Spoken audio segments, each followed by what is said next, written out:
Hello I my friends. Last எபிசோடில் பட்டத்திலவரசருக்கான பட்டத்திலவரிசையை தேர்ந்தெடுத்திருப்பாங்க. So இப்போ இல்லீகலாக லேண்டுலன்னு வித்துட்டு இருந்தவளை விசாரணை பண்ணப்போ அவளுக்கு முக்கியமாக உதவிட்டு இருந்த அந்த அமைச்சர்களோட நேம் லிஸ்ட்டை சொல்லியிருக்கா. ஸோ அதெல்லாம் இப்போ ராணியோட 2வது தம்பி தான் அரசர்கிட்ட கொண்டு போய் கொடுக்காங்க. ஸோ அதில் இருக்கிற பேரெல்லாம் பார்க்குறப்போ அரசருக்கு ரொம்பவே கோபமாக வருது. உடனே அவங்கள கைது செய்யுங்கன்னு சொல்கிறாங்க. ஸோ அந்த அமைச்சர்கள் எல்லாரையும் கைது பண்ணியிருந்தாங்க.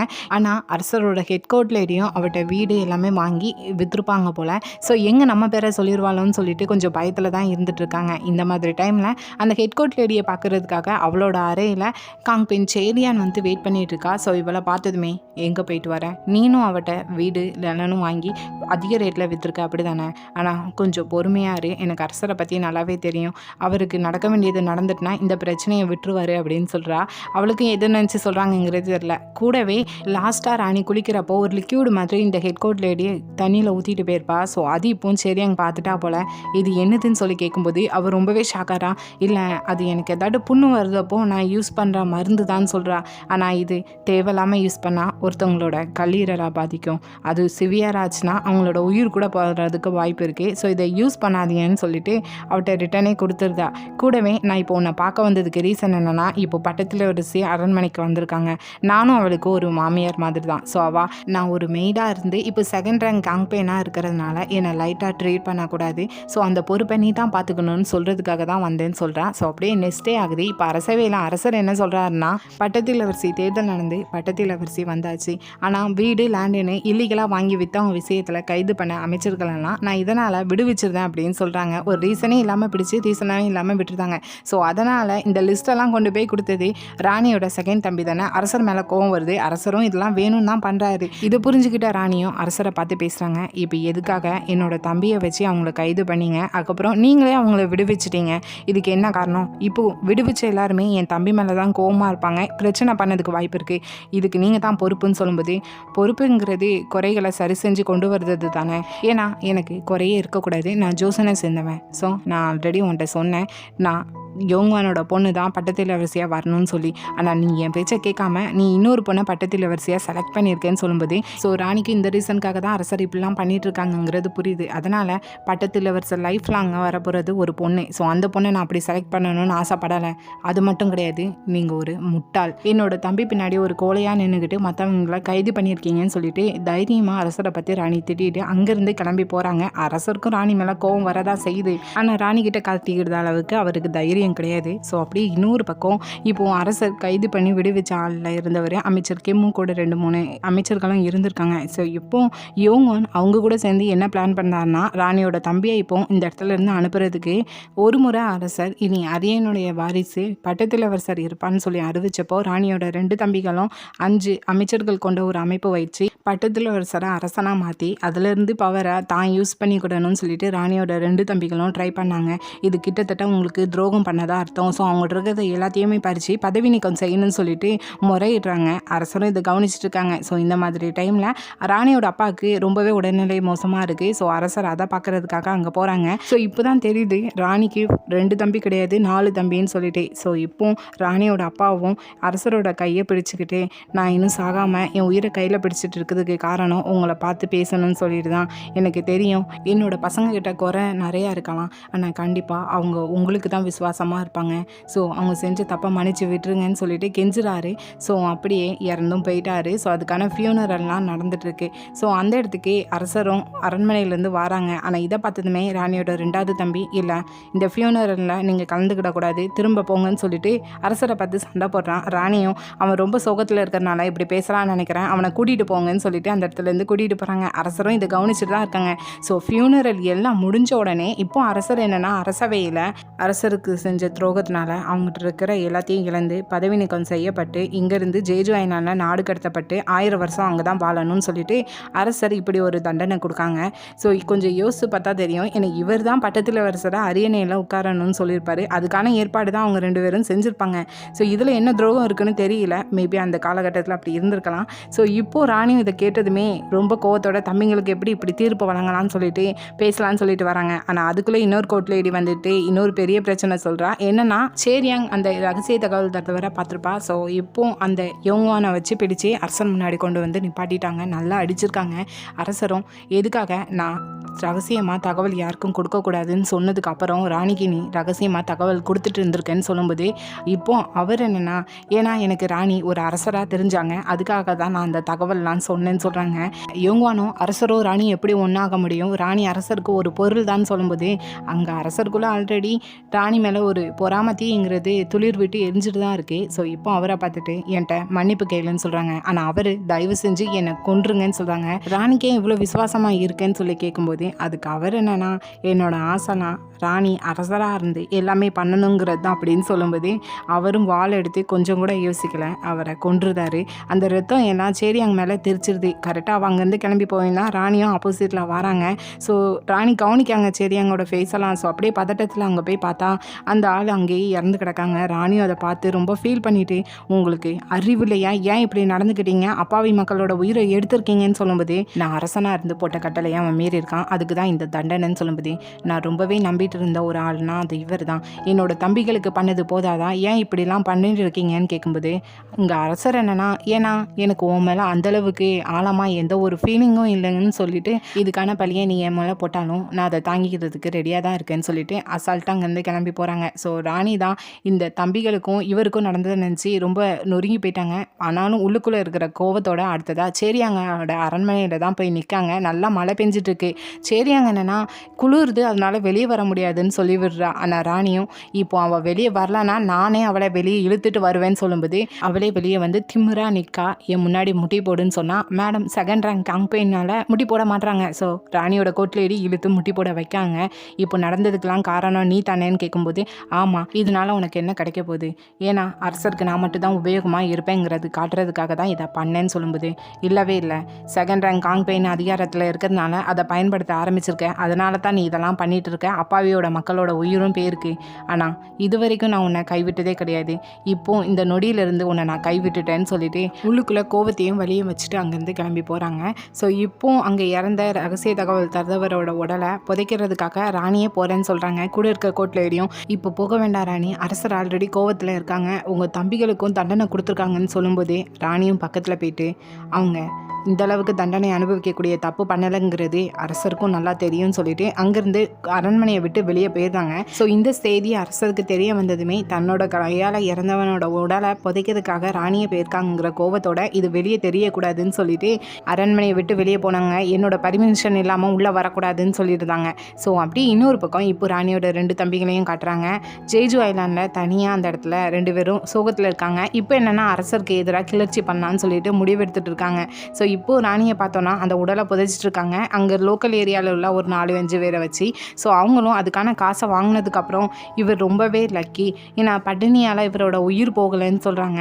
என்ன சொல்கிறீங்க? ஆமாம், இங்கே மக்கள் நிறைய பேர் பட்டினியால் கிடக்காங்க, அதனால் அரசாங்கத்திலேருந்து அரிசியும் அதுக்கான தானியங்களும் கொடுத்துட்ருக்காங்க, ஆனால் அது எங்களுக்கெல்லாம் வந்து சேர்றது கிடையாது, பெரிய பெரிய அதிகாரிகள் அதை எடுத்துக்கிடுறாங்க அப்படின்னு சொல்கிறாங்க. ஸோ ராணி இந்த செய்தி கேட்டதுமே ஸ்டேட்டாக அதை பற்றி விசாரிக்கிறதுக்காக ஊருக்குள்ளே போயிருந்தாங்க.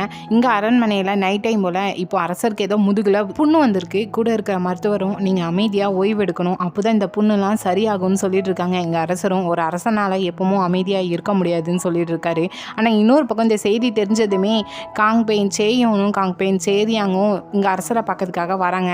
ஆனால் இந்த சேரியாங்க என்னென்னா வேணும்னே சேயனை ஸ்டாப் பண்ணிவிட்டு நான் அரசரை போய் பார்த்துக்கிறேன், நீ இங்கேருந்து கிளம்பி போன்னு சொல்கிறாங்க. இதுக்கு காங்பெயின் செய்யணும், நான் இங்கே ஃபர்ஸ்ட் ரேங்க் காங்பெயின், நீ செகண்ட் ரேங்க் காங்பெயின் தான், நான் தான் போகணும் அப்படின்னு சொல்லும்போது அவள் என்னென்னா ரொம்ப திமிரா அரசருக்கும் எனக்கும் 4 இளவரசர்கள் ஒரு இளவரசி பிறந்திருக்காங்க, ஆனால் உனக்கு வெறும் ஒரே ஒரு இளவரசி தான் பிறந்திருக்காங்க. ஸோ இந்த மாதிரி டைமில் அரசர் அதிகமாக யாரை தேடுவாங்க, என்ன தானே, ஸோ நீ இங்கேருந்து போ, நான் அரசரை பார்த்துக்கிறேன்னு சொல்லிட்டு திமிரா பேசிட்டு போகிறா. ஸோ எப்போவும் அரசரால் இந்த 2 காங்பெயினுக்கும் குழந்தைங்க பிறந்துச்சுங்கிறத நமக்குலாம் காட்டவே இல்லை. கணக்குப்படி பார்த்தா அரசருக்கு 11 குழந்தைங்க இருக்காங்க. ஸோ அப்படியே அரசரை தான் போய் பார்க்க நான் உங்களுக்கு மருந்து போட்டு விடுறேன்னு சொல்லும்போது அரசரும் இல்லை வேண்டாம் மருத்துவர் பார்த்துக்கிடுவாங்கன்னு சொல்கிறாங்க. நீங்கள் இப்படி இருக்கிறப்போ என்னால் எப்படி சாப்பிட முடியும் தூங்க முடியும்னு சொல்லிட்டு டைலாக்காக பேச அரசரும் சரி நீயே மருந்து போட்டு விடுன்னு சொல்லிட்டு அவள் மருந்து போட்டு விட இவர் நல்லாவே தூங்குறாரு. ஸோ அப்படியே நெக்ஸ்ட் டே பார்த்தோன்னா இப்போ ராணி புத்தர் கோயிலில் இருக்கிற அந்த துறவியை தான் போய் பார்க்காங்க. ஏழை மக்களுக்கு அரசாங்கத்திலிருந்து கொடுக்குற தானியங்கள் அரிசி எதுவுமே வந்து சேர்றது கிடையாதுன்னு சொல்லும்போது அந்த துறவியும் ஆமாம் பெரிய பெரிய அதிகாரிகள் அமைச்சர்கள் அதை எடுத்துக்கிறாங்கன்னு சொல்கிறாங்க. கூடவே அந்த புத்தர் கோயிலை சுற்றி இருக்கிற பத்திய இருக்கிற நிலமும் இங்கே கோயிலுக்கு கொடுத்து அங்கே இருக்கிற அப்பாவி மக்களுக்கும் கொடுக்க சொல்லியிருப்பார் போல அரசர். பட் அதை பற்றி கேட்கும்போது அந்த துறவிக்கு அந்த டீட்டெயில்ஸ் ஒன்றுமே தெரியல. ஏன்னா நடுவில் அமைச்சர்கள் அதை எல்லாத்தையும் எடுத்துக்கிட்டாங்க. ஸோ இது ராணிக்கான நல்லாவே தெரியுது இது அமைச்சர் கிம்மோட வேலைன்னு சொல்லிட்டு. ஸோ கூடவே இந்த கண் தெரியாத ரகசிய தகவல் தருவர் எப்பவும் அவருக்கு தெரிஞ்ச டீட்டெயில்ஸாக இந்த துறவிட்ட சொல்லி வைப்பார் போல. ஸோ அதே மாதிரி ராணி கடைசியாக அவரை சந்திக்கும் போது பட்டத்திலவரசர் இருக்கிற ஆடம்பர அம்பு பற்றி விசாரிக்க சொல்லியிருப்பாங்க. ஸோ அதோட டீட்டெயில்ஸை சொல்லி வச்சுட்டு போயிருக்காரு. என்னன்னா பட்டத்திலவரசர் யாருக்கும் தெரியாமல் அரண்மனையை விட்டு அடிக்கடி வெளியே போகிறது வழக்கம் உண்டு. யாரை பார்க்குறதுக்காகனா அரசாங்கத்தோட இசை நடன குழு அலுவலகத்தில் வேலை பார்க்குறவங்கள தான்.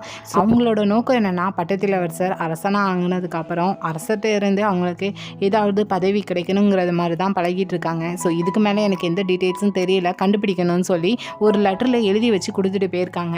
ஸோ இப்போ ராணிக்கு தெரிய வந்துட்டு ஆனால் ராணி அடுத்ததான் என்ன செய்கிறாங்கன்னா பட்டினியால் கிடைக்கிற மக்களுக்கு அரசாங்கத்திட்டருந்து கொடுக்குற அரிசி எதுவுமே போய் சேர்றது கிடையாது.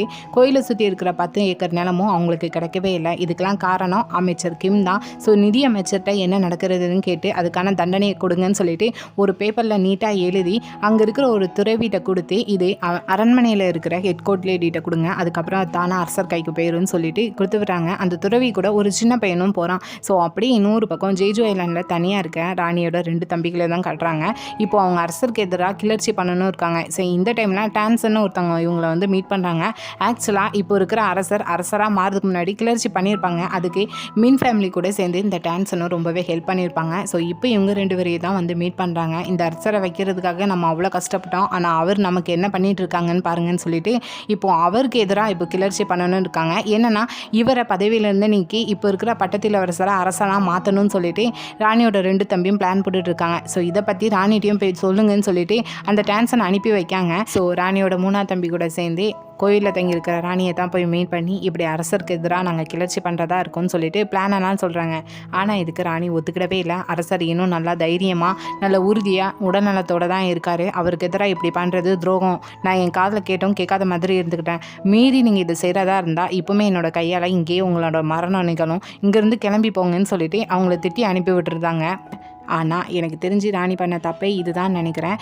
ஏன்னா அமைச்சர் கிம்மோட அங்கே நாடு கடத்தப்பட்ட ராணியோட 2 தம்பிகளும் அடிக்கடி யாரை பார்த்து பேசுகிறாங்கங்கிறத கண்காணிக்கிறதுக்காக அங்கே ஒரு வேலையாளை வச்சுருக்கான். அதே மாதிரி இங்கே ராணி யாரை மீட் பண்ணி என்னெல்லாம் செய்கிறாங்கிறத கண்காணிக்கிறதுக்காக ஒரு ஆளை வச்சுருக்கான். ஸோ இப்போ டான்சன் அவங்க 2 பேரையும் மீட் பண்ணிட்டு போனதும் ராணி இப்படி ஒரு லெட்டரை அரண்மனைக்கு அனுப்பி விட்டதும் பற்றி இப்போ அமைச்சர் கிம்க்கு யோங்வான் மூலம் தெரிய வந்திருக்கு. ஸோ நைட் டைம் போல் அசாசியனை அனுப்பி லெட்ரு கொண்டுட்டு போகிற துறவியை கொண்டுருந்தாங்க. ஆனால் கூட இருந்த அந்த குட்டி பையன் தப்பிச்சு போய் தான். ஸோ துறவிட்டு இருந்த லெட்டரை கொண்டு போய் அமைச்சர் கிம்கிட்ட தான் கொண்டு போய் கொடுக்காங்க. அமைச்சர் கிம்மும் அதை பார்க்காரு. தன்னை பற்றி தான் அந்த டீடைல்ஸ் இருக்கு. இது அரசருக்கு தெரிய வந்தா தன்னோட உயிரே போயிடும்னு சொல்லிட்டு இவங்களோட கதையை முடிக்கணும்னு பிளான் போட்டு மறுநாள் அரசரை போய் மீட் பண்ணுறான். இப்போ என்ன சொல்கிறான்னா நாடு கடத்தப்பட்ட ராணியோட தம்பியையும் ராணியையும் தனிப்பட்ட முறையில் பார்த்து பேசியிருக்காங்க. உங்களுக்கு எதிராக கிளர்ச்சி பண்ண போகிறாங்கன்னு நினைக்கிறேன். இது கிட்டத்தட்ட ஒரு சதி. அவங்களுக்கு தண்டனை கொடுக்கணும்னு சொல்கிறாங்க. அதுக்கு சாட்சியாக நாடு கடத்தப்பட்ட ராணியோட தம்பிக்கு வேலையாளாக இருக்கிற ஆளை தான் காட்டுறாங்க. ஸோ அடுத்ததாக டான்சனை பிடிச்சி அடித்து விசாரிக்காங்க. அதில் அரசர் என்னென்னா டான்சனை தூக்கில் போட சொல்கிறாங்க. கூடவே அரண்மனையை விட்டு நாளைக்கு நான் வேட்டைக்கு போகிறேன்னு சொல்கிறாங்க. ஸோ அடுத்ததாக பட்டத்திலவரசரையும் இளவரசரையும் தான் தனியாக மீட் பண்ணுறாங்க. நான் 4 நாளைக்கு வேட்டைக்கு போகிறேன்னு சொன்னதும் பட்டத்திலவரசர் நானும் வரட்டுமான்னு சொல்லிட்டு கொஞ்சம் ஆர்வத்தோடு கேட்காங்க. வேட்டைக்கு போகிறதுல இங்கே பட்டத்திலவரசருக்கு என்ன கிடைக்குங்கிறது தெரியல. ஸோ போக போக தான் தெரியும்னு நினைக்கிறேன். இங்கே ஆனால் அரசர் இப்போ என்ன சொல்கிறாங்கன்னா நீங்கள் 2 பேருமே எப்பவும் சண்டை போடாமல் ஒருத்தருக்கு ஒருத்தர் விட்டு கொடுக்காம கவலைப்படுத்தாமல் ஒன்றா இருக்கணுங்கிற மாதிரி அட்வைஸ் பண்ணிட்டு இருக்காரு. ஸோ அப்படி இன்னொரு பக்கம் ராணியை பார்த்தோன்னா பட்டத்திலவரசிட்டிருந்து லெட்டர் வந்திருக்கு. இப்படி அரசர் 4 நாளைக்கு வேட்டைக்கு போகிறாங்க, நீங்கள் எப்படி இருக்கீங்கன்னு சொல்லி விசாரித்து தான் வந்திருக்கு. ஸோ அதை பற்றி பேசிகிட்டு இருக்கிற டைம் திடீர்னு அங்கே நிறைய அரண்மனை காவலர்கள் அந்த கோயிலுக்குள்ளே வராங்க.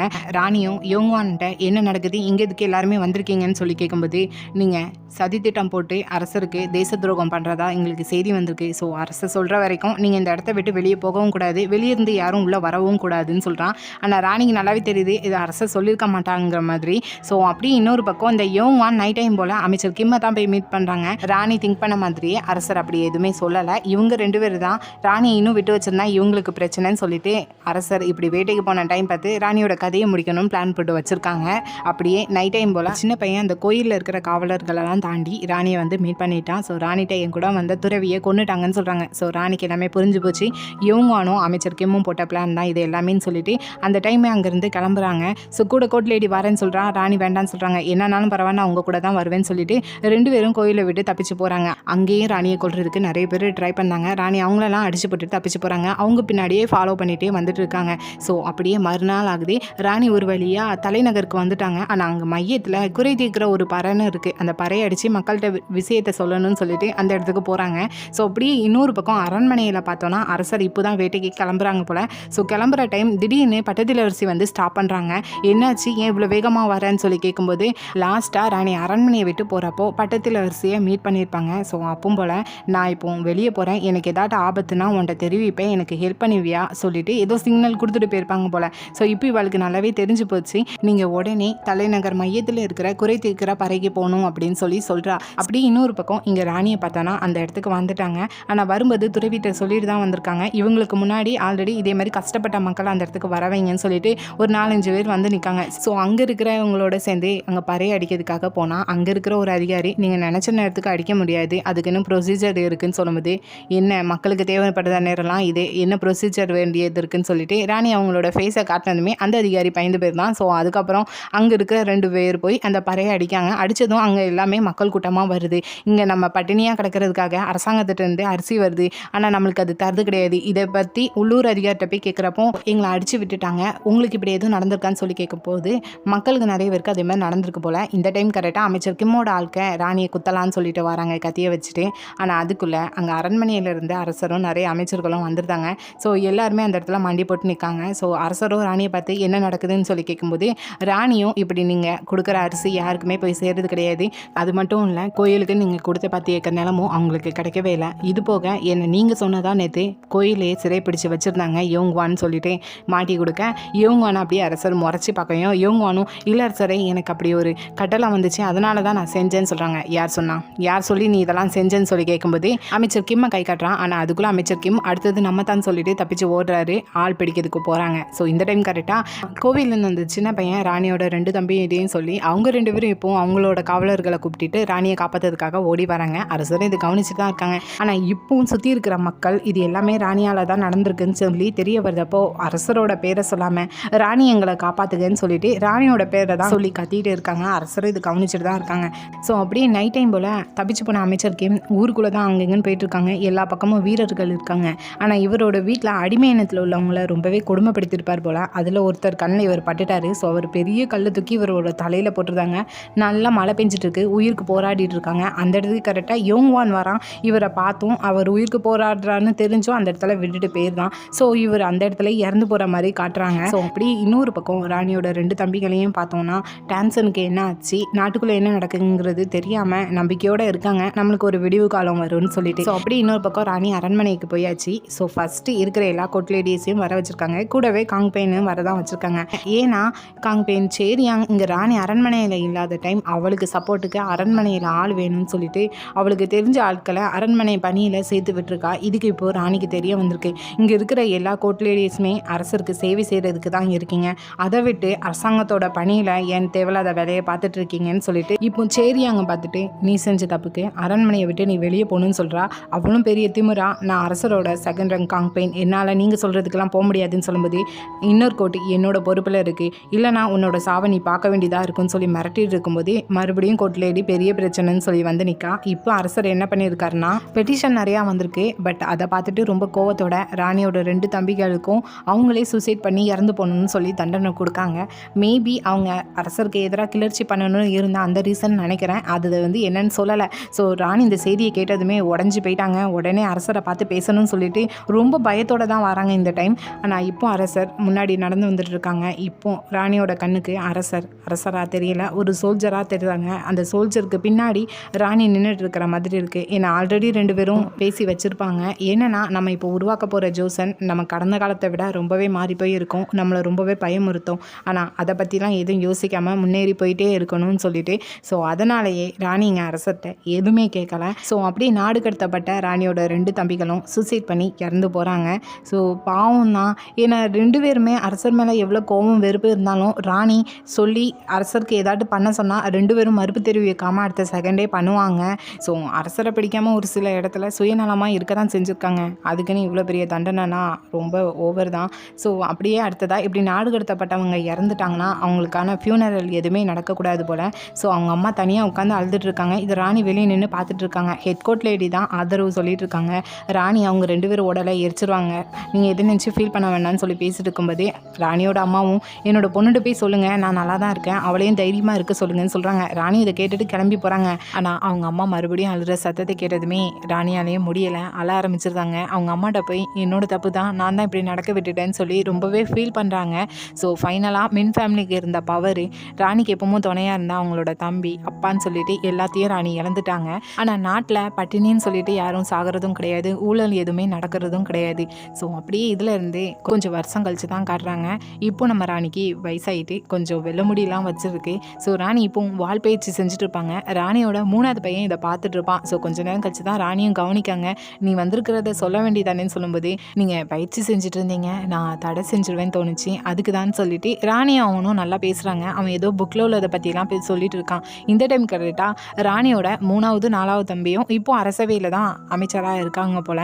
ஸோ அவங்க 2 பேரும் அந்த இடத்துக்கு வராங்க. ராணியை பார்த்துட்டு இப்போ அரசர் எங்களுக்காக பதவியெலாம் தனியாக தந்திருக்காங்க, எங்கள் மேலே கொஞ்சம் அக்கறை வந்திருக்குன்னு நினைக்கிறேன்னு சொல்லும்போது அவர் உங்களுக்கு பதவி தந்தது நீதிமன்றத்துக்கு கட்டுப்பட்டு தான், அதை நீங்கள் தப்பான வழியில் யூஸ் பண்ணாதீங்கன்னு அட்வைஸ் பண்ணுறாங்க.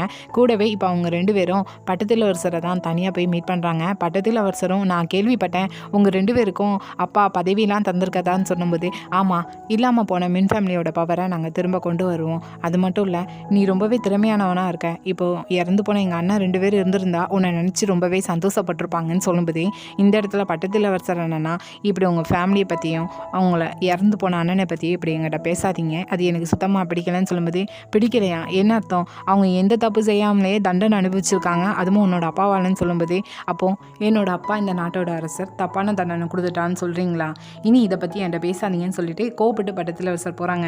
ஆனால் பின்னாடியே ராணியோட இன்னொரு தம்பி போயிட்டு அவன் பேசினதை நீ தப்பாக எடுத்துக்கிடாத, ஆனால் ஒன்று மட்டும் ஞாபகம் வச்சுருக்கோ, எங்களோட அண்ணன் எந்த தப்பு செய்யாமல் தான் தண்டனை அனுபவிச்சிருக்கான்னு சொல்லும்போது உங்களுக்கு ஒன்று புரியவே இல்லைன்னு நினைக்கிறேன். ஆக்சுவலாக அவங்க அரசருக்கு எதிராக சதித்திட்டம் தீட்டி தேச துரோகம் செய்கிறதா இருந்திருக்காங்க, அதனால தான் அந்த தண்டனையை அரசர் கொடுத்தாங்கன்னு சொல்லும்போது ராணியோட தம்பியும் கோவத்தில் தள்ளி அவனோட காலரை பிடிச்சி இனி என்னோட அண்ணன்களை பற்றி என்ன பேசுகிறேங்கிறத பார்த்து பேசுன்னு சொல்லிட்டு மிரட்டிட்டு போகிறாங்க.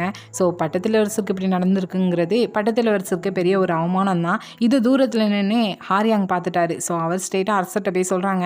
அரசரும் பட்டத்திலரசர்கிட்ட இப்படி நடந்துக்கிட்டதை நினச்சி உள்ளுக்குள்ளே கோவம் இருக்க தான் செய்யுது. ஸோ அப்படியே நைட் டைம் பட்டத்திலரசர் என்னன்னா இன்னும் இந்த அம்புலாம் சேகரிக்கிறத விடலை போல், இப்போ மறுபடியும் ஏதோ விலங்குல உள்ள கொம்பில் செய்கிற அம்பு வேணும்னு சொல்லிட்டு கூட இருக்கிற ஈனச்சிட்ட சொல்லிட்டுருக்காங்க. ஈனச்சும் அது கிடைக்கிறது கஷ்டம், நம்மளுக்கு தர்தவனையும் ஒரு முறை கண்டுபிடிச்சி நாடு கடத்திட்டாங்க சொல்லிட்டு இருக்கும்போது அந்த இடத்துக்கு இப்போ ராணி வராங்க. என்னன்னா ஒரு அரசனாக இருக்கிற வேண்டியவன் எதெல்லாம் தெரிஞ்சுக்கிடணும்னு சொல்லிட்டு பெரிய ஒரு போர்டில் எழுதுனதை தான் இங்கே அவங்களோட பையனுக்கு சொல்லி கொடுக்காங்க. கூடவே ரகசிய தகவல் தருதவர் எழுதி வச்சுட்டு போன அந்த கடிதத்தையும் எடுத்து இப்போ தன்னோட பட்டத்திலரசர்கிட்ட கொடுக்காங்க. அதில் நீ கொஞ்சம் வருஷத்துக்கு முன்னாடி யாருக்கும் தெரியாமல் அரண்மனையை விட்டு வெளியே போய் வெளியுள்ள ஆட்கள்கிட்ட பழகியிருக்க. ஸோ அந்த டைம் அரண்மனையில் நிறைய பிரச்சனை நடந்துட்டு இருந்துச்சு. ஸோ இதில் முக்கியமான ஒரு சிலவருக்கு மட்டும் நான் தண்டனை கொடுத்தேன்னு சொல்லி கொடுக்கும்போது இதில் இனி தேவையில்லாதது, ஒரு அரசனாக இருக்க வேண்டியவனுக்கு தேவை பவர் தான், அவனோட லட்சியத்தை நிர்ணயிச்சு அதுக்கான பாதையில் போகணும், நடுவில் அவன் இறக்கமில்லாமல் கூட நடந்துக்கலாம்னு சொல்லிட்டு அவனோட பாயிண்ட் ஆஃப் வியூவில் ஒரு நாட்டோட அரசன் எப்படி இருக்கணுங்கிறத சொல்கிறான். ஆனால் இதை கேட்குற ராணிக்கு ஏமாற்றமாக தான் இருக்குது, ராணி எதிர்பார்க்குறது வேற. ஸோ அப்படியே நம்ம செகண்ட் ரேங்க் காங் பெயின் சரி அங்கே பார்த்தோன்னா இப்போ ஏதோ ஒரு காட்டுக்குள்ளே மூலிகையெல்லாம் பறித்து கொண்டு வந்து சாதாரண வாழ்க்கை வாழ்ந்துட்டு இருக்காங்க. ஏன்னா அப்படியே பிளாஸ்பேக் வருது, ராணி அரண்மனையை விட்டு போகணும்னு சொன்னதுக்கப்புறம் இவ அரசர்கிட்ட போய் தான் விழுந்திருக்கா, என்னை தயவு செஞ்சு காப்பாற்றுங்க, நான் தப்பு செஞ்சது உண்மைதான் சொல்லியிருக்கா. ஆனால் இதுக்கு அரசர் என்னென்னா ராணி சொன்னதை செய்யின்னு சொல்லி முடிச்சிருக்காங்க. ஸோ அரண்மனையை வாழ்க்கையை விட்டு சாதாரண வாழ்க்கை வாழ்ந்துட்டு இருக்காங்க. அப்படியே இன்னொரு பக்கம் ராணியும் ராணியோட 3வது பையனும் மலையோட உச்சியில் வந்து நின்றுக்கிட்டு ஹன்யாங்க தான் பார்த்துட்டு இருக்காங்க. ஸோ இப்போது ராணியோட 3வது பையன் ஹன்யாங் பார்க்கறதுக்கு ரொம்ப பெருசாக இருக்குதுன்னு சொல்கிறான். ஸோ இதை கவனிக்கிற ராணிக்கும் பெரிய ஷாக்காக இருக்குது.